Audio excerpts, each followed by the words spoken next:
The studio of Denzel Forrester is a gateway into vivid scenes of black British culture.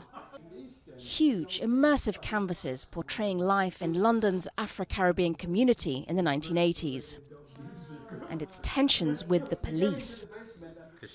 Many of his paintings include the figure of his friend, Winston Rose. He died in 1981 after being restrained by several police officers who were taking him to a psychiatric hospital. The whole thing was so horrific. They got him down on the floor, and I think what they usually do is shove their fingers up your nostrils to cut your air passage up. They killed him in the back garden, and then they had to carry him from the back garden to the front, put him in the van. While Rose's death shocked him, Forrester had also experienced police harassment. You don't actually realise it's happening when it's happening to you till later. 4 decades on, statues of British slave traders have come crashing down. And many are asking, how does the nation's history of conquest, colonies and empire sit with people today? When you strip away the jingoism from British colonial history, a series of very uncomfortable truths begin to emerge. The statues of its prominent figures seem out of place, such as this one here behind me of Robert Clive. Now, Robert Clive was a man who looted and plundered the region of Bengal for the East India Company.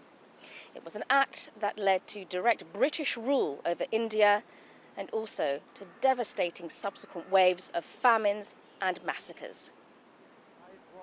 In the name of empire, millions suffered hardship and subjugation. Historians say when Imperial Britain began to dismantle, the racism at its core still prevailed. That was the colonial mindset, that people in the colonies were always seen as second and third class citizens, never as first class citizens. And when the Windrush generation started to arrive here, who saw themselves as first class citizens, then realised the horrors of the colour bar and racism discrimination. Lavinia Stennett has campaigned to make state education re-examine British history and include other perspectives which have, until now, been lacking. I think the ways in which we understand British Empire, it's from a very Eurocentric perspective that celebrates, I guess, the achievements of the West, but doesn't kind of centre the experiences of those who actually suffered through it. Britain may still have a long way to go to reconcile its past. But recent events suggest many believe the time to reflect and re-evaluate has come.